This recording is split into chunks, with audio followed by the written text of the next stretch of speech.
Michezo live. Cheki sasa. Hello mwana michezo, karibu katika channel yetu ya Michezo Live. Usisahau kusubscribe, kulike, kucomment na kushare na marafiki ili waweze kupata habari zinazohusu michezo.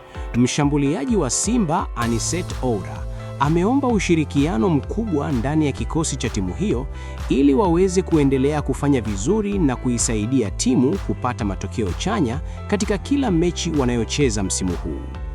Nyota huyo ambaye alijiunga na Simba SC katika dirisha dogo la usajili, ujio wake ulikuwa ni mapendekezo ya benchi la ufundi linaloongozwa na kocha mkuu Steve Barker, ambaye alihitaji kuongeza nguvu eneo la ushambuliaji.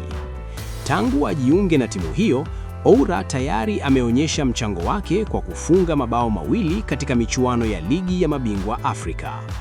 Hata hivyo, Simba haikuwa na msimu mzuri kimataifa baada ya kushindwa kuvuka hatua ya makundi licha ya kumaliza kwa ushindi katika mechi yao ya mwisho dhidi ya Stade Malien. Ushindi huo umeonekana kuwa faraja kwa kikosi hicho kuelekea majukumu ya ndani. Oura amesema anafurahia kuaminiwa na kupewa nafasi ndani ya kikosi hicho kikubwa. Amesisitiza kuwa yupo tayari kupambana kwa nguvu zote kuhakikisha anaisaidia timu kupata alama muhimu katika kila mchezo, hususan katika Ligi Kuu Tanzania Bara. Hatukuwa na msimu mzuri kimataifa, lakini ushindi tulioupata katika mechi ya mwisho ni muhimu kwetu. Umeturudishia morali na nguvu ya kupambana zaidi katika ligi ya nyumbani, amesema mshambuliaji huyo. Ameongeza kuwa ushirikiano uliopo ndani ya kikosi hicho ni mkubwa na unazidi kuimarika kadri siku zinavyosonga mbele.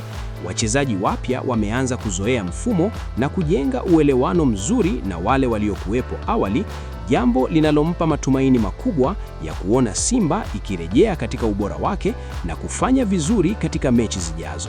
Asante kwa kutufuatilia mpaka mwisho. Usisahau kusubscribe na kuacha maoni yako. Ikiwa umependa channel hii, acha maoni yako hapo, share na marafiki.